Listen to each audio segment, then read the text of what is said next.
तो MP board छात्रों, आप यहाँ पे टेंशन मत लो। मेरे पास यहाँ पे क्लास 10 का देखिए यहाँ पे 7 मार्च का आपका असली क्वेश्चन पेपर आपका यहाँ पे आ चुका है। मेरे पास यहाँ पे सेट आपका ए का पेपर है और साथ में आपका सेट बी का पेपर है। टेंशन मत लीजिए, हर एक क्वेश्चन का आपको यहाँ पे ओरिजिनल पेपर आपको दिया जाएगा। यदि आप जो है यहाँ पे जो भी छात्र देख रहे हैं, टेंशन फ्री होकर आप एक एक क्वेश्चन रट लेना। सेट ए का भी पेपर है, सेट बी का भी है, इसके साथ सेट सी का और सेट डी, हर एक पेपर को आपको यहाँ पे आंसर दे दिया जाएगा। देखिए ए टू जेड आपका क्वेश्चन पेपर आपका यहाँ पे दिख सकता है, ठीक है। 8 आपके पेज है, 23 क्वेश्चन है और इसके साथ आपको यहाँ पे कोड ही मिल जाएगा, ठीक है। और लास्ट में आपको यहाँ पे 300 विषय कोड है, तो हर एक क्वेश्चन को आपको दिखाएंगे। देखिए अगर मैं बात करूं तो क्वेश्चन पेपर आपका यहाँ से स्टार्ट होता है, देखिए, और यहाँ से स्टार्ट होगा पूरा क्वेश्चन आपका ऑब्जेक्टिव आएगा। ऑब्जेक्टिव के बाद आपका इसमें देखिए यहाँ पे आपका आएगा, देख लीजिए यहाँ पे आएगा आपका यहाँ पे रिक्त स्थान वाले क्वेश्चन, और इसके बाद आपका यहाँ पे आएगा सही जोड़ी वाले क्वेश्चन। इसके बाद आपका यहाँ पे आएगा एक वाक्य में उत्तर वाले क्वेश्चन, सत्य असत्य वाले क्वेश्चन, और इसके बाद आपका यहाँ पे आएगा क्वेश्चन आंसर 6 से लेकर देखिए पूरा आपका अथवा सहित आंसर 13वां 14वां, और इसके बाद आपका 15वां और 16वां 17वां 18वां आपका 21वां। देखिए कैसे आपको मानचित्र भरना है आपको वो भी बताया जाएगा। साथ में आपको यहाँ पे लास्ट क्वेश्चन आपका 23वां है। चलिए फटाफट इनके आंसर देते हैं। और आज के इस वीडियो में देखिए प्रॉपर तरीके से यदि आप इस वीडियो को देख लोगे तो आप यहाँ पे गर्दा मचा दोगे। पूरे 75 में से 75 नंबर हर एक बच्चा लेके आएगा। तो चलिए फटाफट वीडियो को लाइक करिए, चैनल को सब्सक्राइब कर दीजिए, जिससे आपको यहाँ पे पूरे के पूरे नंबर आपको 75 में से 75 नंबर आपको मिल जाए। तो चलिए आपको सभी क्वेश्चन के आपके यहाँ पे आंसर देते हैं और आज के इस वीडियो में एकदम गर्दा मचाते हैं। अगर बात करूं सबसे पहले आपका देखिए यहाँ पे आपका आता है सही विकल्प वाले क्वेश्चन, ठीक है। तो आपका देखिए पहला क्वेश्चन लिखा है, प्रत्येक प्रश्न में दिए गए विकल्पों में आपको सही विकल्प चुनकर लिखना है। भूदान आंदोलन किसने चलाया? तो आंसर देखिए आपको यहाँ पे विनोबा भावे करना है। सेकंड क्वेश्चन, भारत की प्रमुखतया आयात वस्तु कौन सी है? आंसर आपको यहाँ पे खनिज तेल करना है। तीसरा क्वेश्चन देखिए, सरकार का कौन सा यहाँ पे आपका है साम्यवादी है, राजतंत्र है, अराजकता है, लोकतंत्र? आंसर आपका पे लोकतंत्र है। और भारत में वन जीव सुरक्षा अधिनियम कब पारित हुआ? आंसर आपको देखिए 1900 आपको यहाँ पे करना है 1972। और इसके बाद क्वेश्चन देखिए आपका आता है पांचवा क्वेश्चन, गांधी जी ने साबरमती आश्रम की स्थापना कब की? तो आपको आंसर 1916 करना है। और इसके बाद क्वेश्चन देखिए आपका यहाँ पे आता है, इनमें से कौन सा आपका रबी फसल है? आंसर देखिए आपको यहाँ पे चना करना है। चना के साथ आपका रबी फसल देखिए गेहूं भी आता है, और इसके अलावा आपका यहाँ पे सरसों, ये सभी आपके तिलहनी वाले आपके रबी की फसल होते हैं। इसके बाद आपका आता है सेकंड क्वेश्चन, रिक्त स्थान वाले क्वेश्चन आते हैं। तो अगर मैं इसके क्वेश्चन करूं, देखिए यहाँ पे आपको सिंपल तरीके से मनुष्य का वस्तु निर्माण करने का कार्य कहलाता है उद्योग कहलाता है। और असहयोग आंदोलन खिलाफत आंदोलन कब से कब हुआ? देखिए 1921 से 1919 से 21 तक में आपका शुरू हुआ, और देखिए शुरू आपका 1919 में हुआ है ना। और बेल्जियम में सामुदायिक सरकार का चुनाव देखिए किसके आधार पर किया जाता है? आपको यहाँ पे देखिए सामुदायिक भाषा के आधार पर, यानी आपका भाषा के आधार पर किया जाता है। और इसके बाद देखिए यहाँ पे आपका अगला क्वेश्चन, भारत में प्रांतीय, यहाँ पे आंसर देना है सरकार ज्यादा आपका शक्तिशाली है, तो आपको आंसर प्रांतीय करना है। श्रीलंका में गृह युद्ध की आपकी समाप्ति कब हुआ? 2009 में आपको करना है। विनिमय देखिए विनिर्माण योग समानता डैश डैश की रीढ़ समझ जाती है आपको देखिए आर्थिक विकास का। और इसके बाद आपका यहाँ पे आता है देखिए सही जोड़ी आता है मौसमी उद्योग देखिए करना है आपको किसमें करना है? आपका चीनी होता है। और मछली पालन करना है आपको प्राथमिक क्षेत्रक में। और भारत की समुद्र तट रेखा आपका पे 7516.6 किलोमीटर। और सीमेंट उद्योग करना है आपका पे चूना पत्थर से बनता है। और स्टेपलर क्या है? ये कहलाता है ऊन को छाटने वाला आपका पे यंत्र। और इसके बाद विनिर्माण क्या होता है? यह कहलाता है आपको द्वितीय क्षेत्र, ठीक है। तो आप आंसर करिए। इसके बाद आपका आता है क्वेश्चन नंबर 4, निम्नलिखित प्रश्नों के आपको एक वाक्य में उत्तर देना है। 6 नंबर क्वेश्चन है। अगर बात करें पहला क्वेश्चन, भारतीय रेल परिवहन को कितने रेल प्रखंडों बांटा गया है? आपको 18 जोन करना है। अमेरिकी समाज के 2 सामाजिक विभाजन कौन से हैं? अश्वेत अमेरिकी, श्वेत अमेरिकी, ठीक है, आपको आंसर करना पड़ेगा। और जीडीपी में सबसे अधिक योगदान किस क्षेत्र का है? आंसर आपको यहाँ पे सेवा क्षेत्र करना है। 1860 के दशक में कानपुर में कौन सी आपका मिल खुली थी? आपको आंसर एल्गिन मिल करना है। और इसके बाद क्वेश्चन देखिए लिखा है, उद्योग स्थापना विस्तार निवेश की उदार नीति क्या कहते हैं? तो आप कहते हैं उदारीकरण। ये आपका लाए थे मनमोहन सिंह जब यहाँ पे आपका कांग्रेस की जो थे आपका प्रधानमंत्री बने थे। और इसके बाद देखिए छठा पॉइंट, मानस रिजर्व कहाँ पे है? तो आपको यहाँ पे आंसर असम में कर देना है। इसके साथ देखिए काजीरंगा उद्यान भी आपका यहाँ पे असम में है। तो देखिए इसके बाद क्वेश्चन देखिए आपका आता है सत्य असत्य वाले कथन आते हैं। 6 नंबर क्वेश्चन है। पहला क्वेश्चन, सामुदायिक सरकार की व्यवस्था क्या आपका बेल्जियम में है?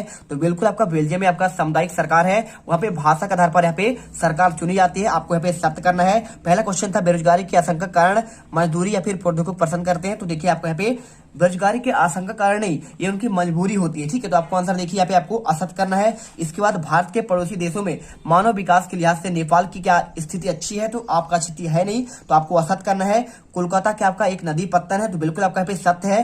देखिए कोलकाता के आपका पे वहाँ पे आपका हुगली नदी पर आपका यहाँ पे बना हुआ है बंदरगाह है, और इसके साथ आपका बहुत सारे कोचीन बंदरगाह है, आपने सुना होगा मुंबई में आपका बंदरगाह है, विशाखापट्टनम बंदरगाह है ना।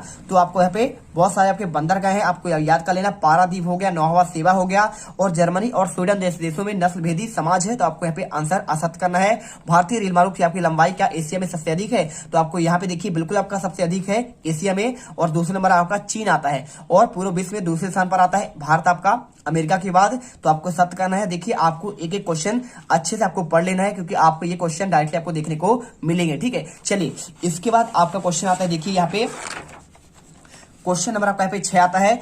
आयु के आधार पर जड़ोल मृदा को किन 2 भागों में बांटा गया है। अगर मैं इसके आंसर की बात करूं, अथवा क्वेश्चन देखिए मृदा बनने की प्रक्रिया में कौन कौन सा आपका कारक महत्वपूर्ण है। चलिए आपको आंसर देते हैं।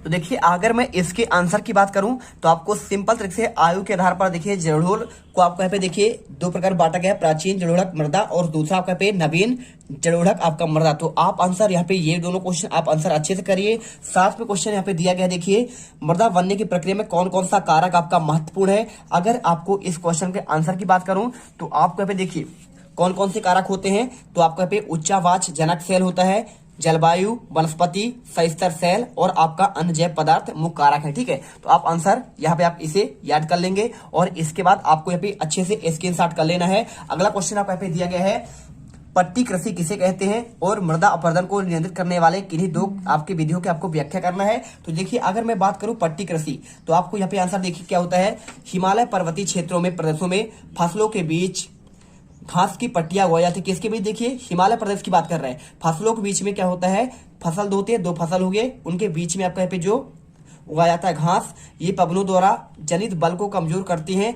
इस तरीके से पट्टी को कृषि पट्टी कहते हैं। ठीक है, चलिए इसके बाद आपको क्वेश्चन दिया है, मृदा अपरदन को नियंत्रित करने वाले 2 विधि की बात कर रहा है। तो 2 विधि आपका देखिए मिट्टी कटाव की बात कर रहा है, कि आप यदि मृदा अपरदन मतलब क्या होता है, मिट्टी कटाव, तो उसे कैसे रोकेंगे। तो एक करते हैं आप बांध का निर्माण कर दीजिए, दूसरा कर दीजिए वृक्षारोपण। आप ये 2 चीज अगर कर दिए, पेड़ पौधे लगा दिए, तो आप ऑलरेडी आपका पे मिट्टी कटाव क्या होगा, जम जाएगा और मिट्टी बहना बंद हो जाएगा। ठीक है, यहाँ पे और बांधों का निर्माण कर देंगे, सिंपल सी बात है, मिट्टी कटाव बंद होगा। और इसके बाद क्वेश्चन देखिए यहाँ पे आपका दिया गया 8वां, रोपण कृषि की आपको 2 विशेषताएं बतलाना है। भारत की प्रमुख रबी और खरीफ फसलों में आपको यहाँ पे नाम बताना है। चलिए अगर मैं इसके आंसर की बात करूं, तो देखिए आपको मिल जाएगा यहाँ पे रोपण कृषि की आपको 2 विशेषता। पहला लिखना है आपको, रोपण कृषि एक प्रकार का वाणिज्यिक खेती होती है, और दूसरा पॉइंट, रोपण कृषि में लंबे चौड़े क्षेत्र में एकल फसल बोई जाती है। आप आंसर ये कर लीजिए। और साथ में क्वेश्चन देखिए आपको यहाँ पे पूछा गया है रबी और खरीफ फसलों में अंतर, तो आप आंसर देखिए आप ये कर दीजिए, गेहूं, जौ, मटर, चना और सरसों रबी की फसलें कहलाती हैं। और देखिए अंतर की बात कर रहे हैं ना, तो आपको अंतर जो है आपको अंतर के हिसाब से करना पड़ेगा। ठीक है, तो आप देखिए यहाँ पे आपके फसलों के नाम पूछा गया है, तो आप आंसर यहाँ पे आप सिंपल कर दीजिए। खरीफ फसल की रबी में आपका गेहूं होगा, जौ, मटर, चना और सरसों होगा, और खरीफ में आपका चावल, मक्का, ज्वार, बाजरा, अरहर, मूंग, उड़द, कपास, जूट और आपका मूंगफली हो जाएगा। इसके बाद अगर बात करूं यहाँ पे क्वेश्चन नंबर आपको यहाँ पे दिया गया है 9 नंबर में, भारत के प्रमुख लौह अयस्क इस्पात केंद्रों के आपको नाम बताना है। तो अगर इस क्वेश्चन की आंसर की बात करें, बस उद्योग को किन किन 5 वर्गों में बांटा गया है, तो क्वेश्चन 9 का आंसर देखिए यहाँ पे आपको मिलेगा।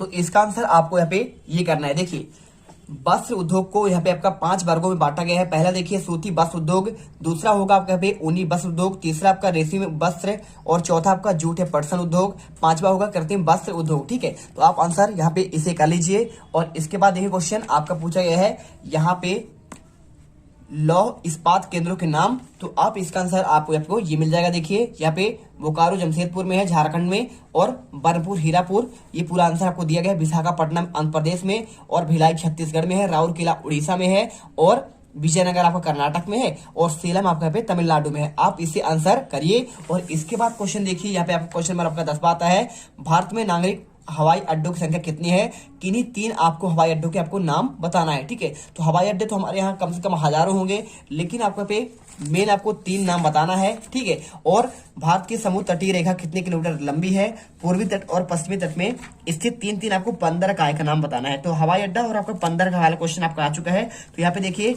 टोटल अगर हवाई अड्डों की बात करें तो 91 हवाई अड्डे हैं हमारे पूरे भारत में, और प्रमुख है देखिए नेताजी सुभाष चंद्र बोस, छत्रपति शिवाजी मुंबई में, और इंदिरा गांधी है आपका यहाँ पे दिल्ली पे। ठीक है, तो आप आंसर नेताजी सुभाष चंद्र बोस जानते हैं, आपको कोलकाता के थे तो कोलकाता में होगा, शिवाजी कहाँ के थे, मुंबई के थे, तो आपको मुंबई करना है, इंदिरा गांधी यहाँ पे आपका दिल्ली करना है। और इसके बाद समुद्र तट की लंबाई की बात करें तो देखिए 7516.6 किलोमीटर लंबी है, और पूर्वी तट पर बंदरगाह कौन सा है, कोलकाता है, हल्दिया है, पारादीप है। देखिए हल्दिया आपका पे कोलकाता में है ना, और यानी पश्चिम बंगाल में, और कोलकाता हल्दिया पश्चिम बंगाल में, और पारादीप आपका उड़ीसा में, कोच्चि है आपका कोचीन में यानी आपका केरल में, और साथ में मंगलोर ये आपका कहाँ पे है, कर्नाटक में है, नौहवा सेवा आपका यहाँ पे मुंबई में है। यानी आपका पूरे आपको अगर चित्र देखेंगे तो आपको समझ में एक पूर्वी ओर है और एक आपका पे पश्चिमी ओर है। ठीक है, जिधर आपका अरब सागर है और पूर्वी ओर आपका पे बंगाल की खाड़ी है। अगर मैं इसके बाद क्वेश्चन देखूं, यहाँ पे क्वेश्चन नंबर आपका 11 तो देखिए लिखा है प्रमुख पत्तन और आपका लघु पत्तन में आपको अंतर बताना है। साथ में व्यापार से आप क्या समझते हैं, स्थानीय और अंतर्राष्ट्रीय व्यापार में आपको यहाँ पे अंतर स्पष्ट करना है। तो चलिए आपको आंसर देते हैं। तो इसका आंसर देखिए आपको यहाँ पे सिंपल तरीके से आपको ये मिल जाएगा। ये बड़े पत्तन होते हैं, प्रमुख पत्तन क्या होते हैं, बड़े पत्तन होते हैं जहां आने और जाने वाले राष्ट्रीय अंतर्राष्ट्रीय जहाजों के लिए सुविधा उपलब्ध होती है।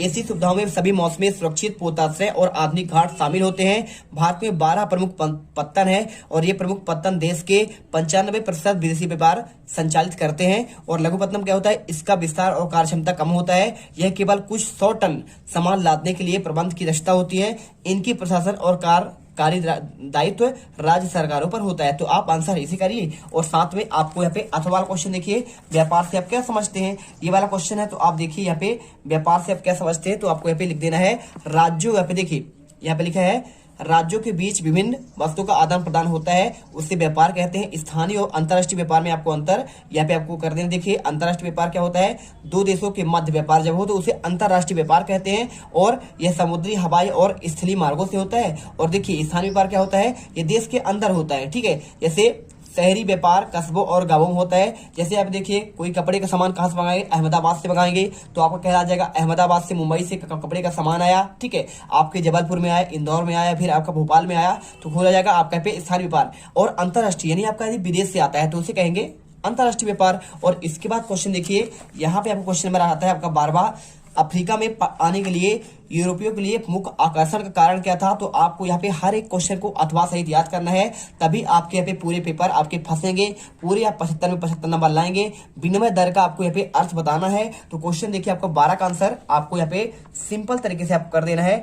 देखिए ये क्वेश्चन, यूरोपीय देश खनिज संसाधनों के लिए अफ्रीका की ओर आकर्षित हुए, और अफ्रीका के विशाल भूक्षेत्रों और बाजार में यूरोपीय देशों ने कब्जा कर लिया। तो आपको क्वेश्चन का आंसर ये करना है। और इसके बाद क्वेश्चन देखिए यहाँ पे अथवा क्वेश्चन आपको जो दिया गया है विनिमय दर की बात कर रहा है, तो विनिमय दर देखिए आपको यहाँ पे ये आंसर कर देना है। इस व्यवस्था के जरिए अंतर्राष्ट्रीय व्यापार की सुविधा के लिए विभिन्न देशों के लिए राष्ट्रीय मुद्राओं को एक दूसरे के साथ जोड़ा जाता है, और एक दूसरे देश से मुद्राओं की खरीद बिक्री की जाती है। ठीक है, और ये कर लीजिए, अगर आपको पढ़ना है तो आयात शुल्क के बारे में आप इसे पढ़ सकते हैं। और इसके अलावा देखिए कुछ क्वेश्चन आपका यहाँ पे दिए गए हैं, आप इन्हें पढ़ लीजिएगा। ठीक है, जैसे रेशम मार्ग क्यों आपका महत्वपूर्ण था, दूसरा सेट आपका यहाँ पे रेडी है, उसका आंसर आपको यहाँ पे ऑलरेडी क्वेश्चन आपका आएगा। तो यहाँ पे आपको जो क्वेश्चन और रेडी करने हैं वो क्वेश्चन आपको बता देंगे। साथ में आपका देखिए वीटो या फिर निषेधाधिकार क्या है आपको ये बताना है। तो इस अधिकार के सहारे एक सदस्य की असहमति किसी प्रस्ताव को खारिज करने के आधार आपका बन जाता है। तो आपको आंसर ये करना है। ठीक है, और यहाँ पे क्वेश्चन आपको दिया गया है कॉर लॉ क्या है और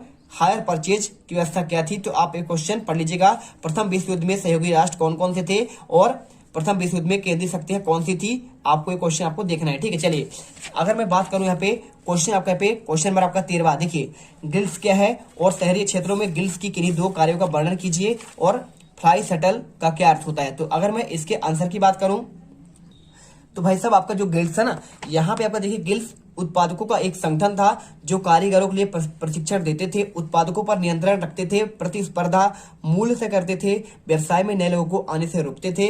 और इसके अलावा देखिए क्वेश्चन फ्लाई शटल की बात कर रहे हैं तो यह रस्सियों और पुलियों के जरिए चलने वाला एक यांत्रिक औजार है जिसका बुनाई के लिए इस्तेमाल किया जाता है। ठीक है, तो आपका होता है फ्लाई शटल। और इसके अलावा देखिए आपका दूसरा सेट में आपको यहाँ पे आंसर गुमास्ता, स्पिनिंग जेनी, प्राच शब्द का अर्थ, ये सारे क्वेश्चन आपके आएंगे तो आपको आंसर टेंशन नहीं लेना, सभी आंसर आपको मिल जाएंगे। तो क्वेश्चन आपका देखिए 14 नंबर था, छपी हुई किताबों की शुरुआत कहां पे हुई। तो अगर मैं इसके आंसर की बात करूं तो आपको देखिए आंसर यहां पे कर देना है, पूरा आंसर आपको मिल जाएगा। छपी हुई किताबों का शुरुआत आपका चीन से हुआ था। तकरीबन 594 ईस्वी में चीन की स्याही लगे काठ के ब्लॉक या फिर तख्ती पर कागज के रगड़कर किताबें छापी जाती थी। और चूंकि पतले छिद्रित कागज के दोनों तरफ छपाई संभव नहीं था, इसलिए पारंपरिक चीनी किताब एकार्डियन शैली में किनारों पर मोड़कर बाद में सिलकर उसे बनाई जाती थी। किताबों का सुलेख करने के लिए लोग दक्ष सुलेख या फिर खुशनवेजी होते थे जो हाथ से बड़े बड़े सुंदर और सुडल अक्षरों से सही सही कलात्मक लिखाई करते थे। और इसके बाद क्वेश्चन देखिए यहाँ पे आपका आता है अथवा वाला क्वेश्चन, लिखा है कारखानों में काम करने वाले मजदूरों के संबंध में लेखक ने 20वीं सदी के मध्य आपको यहाँ पे वर्णन करना है। तो अगर मैं इसके आंसर की बात करूं तो आपको आंसर देखिए, ये आपको आंसर लिखना है 20वीं सदी के मध्य कारखानों में मजदूरों से बहुत ज्यादा काम लिया जाता था। इसी संदर्भ में कानपुर के मिल मजदूर काशी बाबा ने 1938 में एक छोटे बड़े सवाल लिखकर छापकर जाति तथा वर्गीय शोधन के बीच एक रिश्ता समझाने की कोशिश किया था। आपको ये आंसर करना है।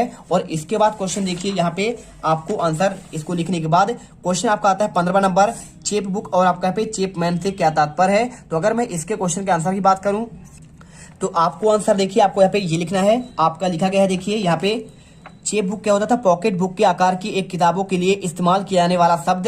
इन्हें आमतौर पर फेरी वाले बेचते थे। ये 16वीं सदी की मुद्रण क्रांति के समय लोकप्रिय हुआ था। आप करना है। और चेपमैन के देखिए सिंपल सी बात है, पॉकेट बुक हुआ करना, ठीक है। तो आप इसी जैसे आप यहाँ पे आपको आज के समय में आपको यहाँ पे डिक्शनरी कहते हैं, वही आपका चेप बुक था। और चेपमैन क्या था, इंग्लैंड में पेनी चेप्स बुक से एक पैसिया किताबें बेचने वाला।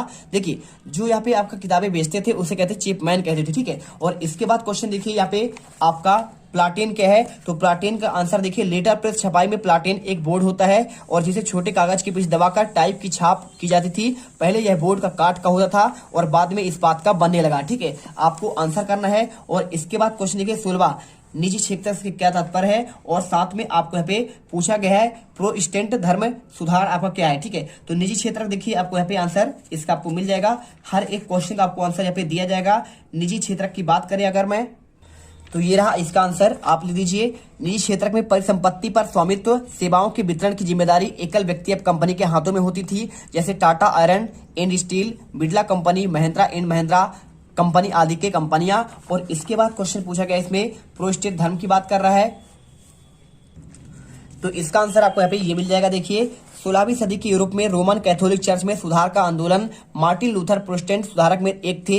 इस आंदोलन से कैथोलिक ईसाई मत के विरोध में कई आपकी धाराएं निकली। आपको आंसर कर देना है, इस आंसर कर लीजिए। और इसको करने के बाद आपको यहाँ पे आंसर क्वेश्चन 17 आता है, वैश्वीकरण को बढ़ावा देने वाले कारक का आपको बताना है और प्राथमिक क्रियाएं क्या है। तो अगर मैं इसके आंसर की बात करूं तो देखिए, अगर मैं इसके आंसर की बात करूं तो आपका वैश्वीकरण से आपका तात्पर्य क्या है। तो आप यहाँ पे आंसर देखिए, बढ़ाने वाले कारक को पूछा गया। तो वैश्वीकरण को बढ़ावा देने के लिए प्रमुख कारक बहुराष्ट्रीय कंपनियां, उच्च प्रौद्योगिकी, यातायात के विकसित साधन, विश्व व्यापार संगठन, सूचना प्रौद्योगिकी आपके यहाँ पे प्रमुख होंगे। साथ में आपको यहाँ पे देखिए वैश्वीकरण से आपका तात्पर्य इसे पढ़ लेना है, अधिक विदेश व्यापार और अधिक विदेशी निवेश के कारण विभिन्न देशों के बाजारों और उत्पादनों में एक एकीकरण हो रहा है और विभिन्न देशों के बीच परस्पर संबंध और तीव्र एकीकरण की प्रक्रिया को आपका वैश्वीकरण कहते हैं। आप इसे पढ़िए। और इसके बाद देखिए प्राथमिक क्रियाएं पूछा गया है। तो यहाँ पे आपको सिंपल तरीके से आपको यहाँ पे इसका भी आंसर आपको यहाँ पे मिल जाएगा। देखिए हर एक क्वेश्चन का आपको आंसर मिलेगा।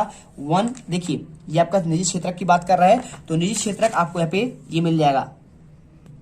तो यहाँ पर देखिए आपको यहाँ पे प्राथमिक आपका क्रियाएं की बात कर रहा है। तो प्राथमिक क्रियात्मक आपको लिख देना है, हम प्राकृतिक संसाधनों का प्रयोग करके किसी वस्तु का उत्पादन करते हैं, इसे प्राथमिक क्षेत्र कहते हैं। जैसे कृषि, आपका यहाँ पे देखिए कैसे से आपका धान की खेती, गेहूं की खेती आपका होता है, रबी और खरीफ वाली फसल, मत्स्य पालन होता है आपका प्राथमिक होता है, और पशुपालन और खनन आपके ये कहला जाएंगे प्राथमिक आप क्रियाएं कहलाएंगे। और इसके अलावा देखिए आप यहाँ पे देखेंगे क्वेश्चन आपका यहाँ पे 18वां लिखा गया है, जैव विविधता से क्या आशय है, यह मानव जीवन के लिए क्यों आवश्यक है और वनों का संरक्षण क्यों आवश्यक है। तो सबसे पहले आप देखिए यहाँ पे जैव विविधता। तो जैव विविधता क्या होता है? जैव विविधता वन्य जीवन और कृषि फसलों के लिए विविधता का प्रतीक है। भाई जैव विविधता मतलब आपका एक ही जगह पर जीव जंतु भी हो, मनुष्य भी हो, पेड़ पौधे भी हो, पशु पक्षियां भी हो, सब कुछ हो, वो कहलाता है आपका पे बायोडाइवर्सिटी कहलाता है। और ये क्वेश्चन आपका पे 101% डायरेक्टली छपेगा। देखिए जैव विविधता वन्य जीवन और कृषि फसलों में विविधता का तीव्रता है। वनस्पति और वन्य जीव में अनेक प्रकार के पेड़ पौधे, जीव जंतु, मनुष्यों में मानव के अनेक जातियां, उपजातियां पाई जाती है, इन्हें कहते हैं बायोडाइवर्सिटी। और आपको आंसर कर देना है। और इसके बाद क्वेश्चन देखिए यहाँ पे आपका पूछा गया है वनों का संरक्षण क्यों आवश्यक है। तो आप लिख दीजिए दैनिक आवश्यकता की पूर्ति और प्राकृतिक संतुलन के लिए वनों का संरक्षण आवश्यक है। ठीक है, तो आप यहाँ पे देख लो पूरा। और इसके बाद देखिए लिखा है वन एक राष्ट्रीय संपदा है, इससे हमारा औद्योगिक विकास होता है, हमारा जीवन स्तर भी ऊंचा होता है। ठीक है, और साथ में हमारे देश में वनों का क्षेत्र सीमित है, क्षेत्र और भी सीमित हो जा रहा है क्योंकि वनों कटाई हो रही है। और किसी देश अथवा देश के संतुलित विकास के लिए 33% आपका भूभाग पर वनों का विस्तार होना चाहिए, लेकिन इतना हर जगह है नहीं, लेकिन हमारे मध्य प्रदेश में यहाँ पे 35% आपका है। साथ में देखिए आपको यहाँ पे आंसर पूरा आपको दिया गया है, वनों का विस्तार केवल 19.3% भूभाग पर ही आपका वन पाया जाता है हमारे यहाँ पे। और वनों का वितरण तो और ही बेतुका है, वन केवल दुर्गम, ऊंचे पर्वतीय पठारी भागों तक आपका सीमित रह गए हैं।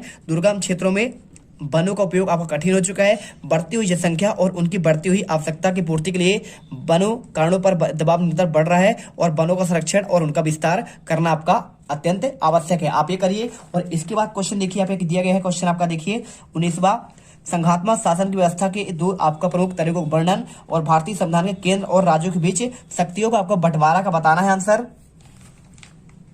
तो सबसे पहले आपको यहाँ पे आंसर देते हैं, इसके तरीकों के वर्णन की बात कर रहे हैं। तो आपको यहाँ पे तरीके देखिए आपको यहाँ पे दिए गए हैं, आपका 2 या 2 से अधिक स्वतंत्र राष्ट्र साथ आकर बड़ी इकाइयां गठित करके संघ का निर्माण किया जा सकता है। और साथ में दूसरा तरीका है एक बड़े देश द्वारा अपना आंतरिक विविधता को ध्यान में रखते हुए राज्यों का गठन करना और फिर राष्ट्रीय सरकार के बीच सत्ता का बंटवारा कर देना। आपको यहाँ पे दोनों पॉइंट याद करने हैं। साथ में देखिए यहाँ पे पूछा गया है संविधान में केंद्र और राज्यों की शक्ति का बंटवारा की बात कर रहा है। तो आपको देखिए 3 प्रकार से किया गया है। पहला आपका देखिए 3 सूचियां आपको दिए गए हैं विधायी शक्तियों को, आपको देखिए लिखा ना, भारतीय संविधान में स्पष्ट रूप से केंद्र और राज्य सरकारों के बीच विधायी शक्तियों को 3 हिस्सों में बांटा गया है। पहला आपका संघ सूची, इसमें होता है प्रतिरक्षा होता है, विदेश, बैंकिंग, संचार होता है। राज्य सूची में देखिए पुलिस होते हैं, व्यापार होते हैं, वाणिज्य, कृषि और सिंचाई आपका पे राज्य सूची के अंतर्गत आते हैं। संवर्ती आपका देखिए दोनों आता है, शिक्षा भी दोनों आता है, केंद्र और राज्य मिलकर करते हैं। वन का भी आपको करते हैं केंद्र और राज्य, विवाह, मजदूर संघ जैसे आपके विषय आपके शामिल होते हैं। आपको आंसर कर लेना है। और इसके बाद क्वेश्चन देखिए यहाँ पे आपका पूछा गया है मुद्रा आवश्यकताओं के दोहरे सहयोग की समस्या को किस तरह सुलझाती है। आप अपनी ओर से उदाहरण देकर समझाइए। ऊर्जा संसाधन संरक्षण आपका क्यों आपका आवश्यक है। अगर मैं इनके आंसर की बात करूं तो देखिए आपका इसका अगर मैं आंसर की बात करूं पहले वाले का, तो आपको आंसर देखिए आपका मेन वाले क्वेश्चन का आंसर आपको ही मिल जाएगा। पूरा आंसर यहाँ पे आप देख लो, मुद्रा विनिमय प्रणाली वस्तु विनिमय प्रणाली से आपका अधिक उत्तम है। आवश्यकता के दोहरे सहयोग की समस्या वस्तु विनिमय में कठिन समस्या है। ठीक है, आप यहाँ पे आंसर कर लीजिए। ठीक है, जैसे उदाहरण दिया गया है, यदि एक जूते का निर्माण गेहूं की आवश्यकता है तो उसे पहले गेहूं वाला ढूंढना होगा और जिसके पास न केवल गेहूं हो बल्कि उसके जूते भी हो, क्योंकि तभी ना आप यहाँ पे क्या है विनिमय का आपके पे मुद्रण विनिमय कर सकते हैं। ठीक है, उसका लेंगे और अपना दे देंगे। और इसके बाद क्वेश्चन देखिए यहाँ पे दिया गया है ऊर्जा संसाधन आपका क्यों आवश्यक है। तो आप देखिए मुद्रा की विनिमय के माध्यम के रूप में व्याख्या, आपको क्वेश्चन आप देख लीजिएगा। 7वें क्वेश्चन की बात करूं अगर मैं देखिए यहाँ पे आपका दिया गया है, इसमें मुद्रा का वर्गीकरण की व्याख्या कर रहा है। तो पूर्ण मुद्रा, प्रतिनिधि मुद्रा, शाख मुद्रा, इसके आपके प्रकार होंगे, इनको आप एक बार पढ़ लीजिएगा और आपको यहाँ पे मिल जाएगा आंसर। देखिए आपका अथवा वाले का आंसर ये देखिए, ये क्वेश्चन आपको दिया गया है संरक्षण की आवश्यकता की बात कर रहा है, तो देखिए आपको आंसर ये मिल जाएगा। तो ये क्वेश्चन देखिए आपको मिल जाएगा खनिजों के संरक्षण की आवश्यकता क्यों है। देखिए आपका सेम क्वेश्चन है, ऊर्जा की बात करें या फिर आपका ऊर्जा संसाधन या फिर आपका देखिए आपका ये एक ऊर्जा संसाधन है, खनिज आपका ऊर्जा संसाधन ही है। तो इसका आंसर आपको देखिए यहाँ पे आंसर पूरा कर लेना है। A to Z क्वेश्चन का आंसर आप यहाँ पे कर लीजिएगा। और इसके बाद क्वेश्चन देखिए यहाँ पे दिया है क्वेश्चन 21 में, भारत में रेखा मानचित्र अभ्रक और मैग्नीज की क्षेत्रों को आपको दर्शाना है, अजमेर, हजारीबाग, बालाघाट और सुंदरगढ़। ठीक है, तो आप इसको देखिए। अगर मैं इसके आंसर की बात करूं तो आपको चित्र में देखिए यहाँ पे अजमेर, हजारीबाग, बालाघाट और सुंदरगढ़ लिखा हुआ। तो यहाँ पर देखिए आपको यहाँ पे बालाघाट, सुंदरगढ़ दर्शा सकते हैं। सबसे पहले देखिए आपको यहाँ पे अजमेर आपको यहाँ पे ये दिया गया है ना। और इसके साथ देखिए आपका हजारीबाग हो जाएगा और यहाँ पे आपका सुंदरगढ़ लिखा हुआ है, सुंदरगढ़ और बालाघाट। तो सुंदरगढ़ देखिए आपको यहाँ पे मिल जाएगा, बालाघाट आपको यहाँ पे ये दिया गया है, बालाघाट और आपका सुंदरगढ़। और इसके अलावा आपका देखिए सभी के आपको लिखा गया, रत्नागिरी लिखा है, बेल्लारी, चिंगमंगलूर और सेलम, तिरुचिरापल्ली, धारवाड़, बैलाडीला। और इसके साथ देखिए आपका पे यहाँ पे गया, जयपुर, जबलपुर, रायपुर, ये आपके सभी क्या हैं, यहाँ पे आपके खनिज आपके लौह अयस्क वाले क्षेत्र कहलाते हैं। तो आप इन्हें कर लीजिएगा। और इसके बाद क्वेश्चन देखिए आपको यहाँ पे मिलेगा क्वेश्चन 22वां, भारत में सौर ऊर्जा का भविष्य उज्जवल क्यों है। तो ये क्वेश्चन का अगर मैं आंसर की बात करूं तो इसका आंसर देखिए आपको ये मिल जाएगा, पूरा लिखा है, भारत में ऊर्जा का भविष्य उज्जवल होने का निम्न कारण है। भारत एक उष्णकटिबंधीय देश है जहां पर सूर्य प्रकाश साल भर प्राप्त होता है और यहाँ सौर ऊर्जा के दोहन असीम संभावनाएं हैं। आप ये देख लो, पूरा आंसर यहाँ पे कर लीजिएगा, ठीक है, प्रॉपर तरीके से आप यहाँ पे आंसर करिए। और इसके बाद क्वेश्चन देखिए आपको यहाँ पे मिलेगा, क्वेश्चन आपका 23वां लिखा है आपको यहाँ पे 22वां, उपनिवेशवाद में राष्ट्रवाद के उदय की प्रक्रिया उपनिवेशवाद विरोधी आंदोलन से जुड़ी हुई है। और आपका यहाँ पे 23वां, ठीक है। चलिए आपको एक करके आंसर देते हैं अथवा का। तो आपका देखिए यहाँ पे आपको इसका आंसर मैं अगर देखूं तो आपको आंसर ये आपको मिल जाएगा 35 पे, देखिए ये वाला। तो आपको आंसर ये क्वेश्चन है और इसका आंसर प्रॉपर आपको यहाँ पे याद करना पड़ेगा। पहले देखिए का, खा और आपको यहाँ पे ये पॉइंट दिए, भारतीयों को विश्व का संपर्क, आर्थिक प्रभाव, सांप्रदायिकता एकता और प्राकृतिक संकट, ठीक है। आप इसे करिए, ये पूरा आंसर आपको मिल जाएगा। और इसके बाद क्वेश्चन देखिए आपको यहाँ पे मिलेगा, भारत में राष्ट्रवाद की भावना पनपने के किन किन कारणों का योगदान है। तो इस क्वेश्चन का आंसर देखिए आपको ये मिल जाएगा, क्वेश्चन लिख लीजिए और इसका प्रॉपर आपको यहाँ पे आंसर रेडी करना है। और इसके अलावा क्वेश्चन देखिए, राजनीतिक दल का क्या अर्थ होता है, राजनीतिक दलों के आपको क्या सामने आपके चुनौतियां हैं। देखिए अगर मैं बात करूं राजनीतिक दल की परिभाषा, तो आपको देखिए ये क्वेश्चन आपका 2022 में आपका ऑलरेडी आ चुका है। तो आप इसे देख लो पूरा आंसर। राजनीतिक दल लोग एक ऐसा संगठित समूह है जो देश के राजनीतिक और आर्थिक समस्याओं के बारे में समान विचार रखते हैं, जो संवैधानिक और उपायों द्वारा सरकार पर नियंत्रण प्राप्त करने के लिए प्रयत्न करते हैं, ये क्वेश्चन। और इसके बाद आपको यहाँ पे बात कर रहा है इनके सामने क्या क्या चुनौतियां हैं। तो देखिए आंतरिक लोकतंत्र का अभाव है, वंशवाद की चुनौती है, ठीक है, धन और अपराधी तत्वों की घुसपैठ और विकल्पहीनता की स्थिति, ठीक है। आपको आंसर ये कर लेना है। और इसके बाद क्वेश्चन देखिए यहाँ पे आपको ये क्वेश्चन आपके कंप्लीट होते हैं। इसके अलावा मैं आपको कुछ आपके इंपॉर्टेंट क्वेश्चन दे रहा हूं। देखिए दांडी यात्रा से आप क्या समझते हैं, आप इसे जरूर पढ़िएगा। साथ में आपको यहाँ पे असहयोग आंदोलन की बात कर रहा है, महात्मा गांधी का नमक यात्रा का आपको यहाँ पे वर्णन करना है। ये क्वेश्चन ऐसे हैं जो आपको यहाँ पे डायरेक्टली आपको पेपर में आपको देखे जाएंगे। साइमन कमीशन पर टिप्पणी, आपका दूसरे सेट का जो पेपर इसके बाद आने वाला है उसमें ऑलरेडी आपके क्वेश्चन मिलेंगे। लेकिन अगर आप यहाँ पे सेकंड वीडियो आप किसी कारणवश आप नहीं देख पाते हैं तो आप ये देखिए जलियांवाला हत्याकांड के बारे में। यहाँ पे अच्छे से इनको याद करना है। देखिए आपको मैं कुछ आपके इंपॉर्टेंट क्वेश्चन आपको बता दे रहा हूं जो आपको यहाँ पे अभी से आपको रेडी कर लेना है। अभी आपके पास पेपर में काफी दिन आपका समय है, ठीक है। तो आप यहाँ पे हर एक क्वेश्चन आप अच्छे से यहाँ पे याद कर लेना। जैसे आपका यहाँ पे दिया गया, देखिए यहाँ पे आपका लिखा गया है केनाल कॉलोनी किसे कहते हैं, तो आप इसे भी पढ़ लीजिएगा एक बार। और इसके अलावा देखिए कुछ आपके क्वेश्चन अन्य आपके यहाँ पे चैप्टर पर मिलेंगे। तो आप यहाँ पे देखिए, यहाँ पे ये क्वेश्चन आपका दिया गया है, यूरोप में मुद्रण का आगमन कैसे हुआ, ये क्वेश्चन पढ़िएगा। साथ में पांडुलिपियां क्या थी, इनका प्रसार सीमित क्यों है, इन क्वेश्चन को एक बार जरूर पढ़कर जाइएगा, ठीक है।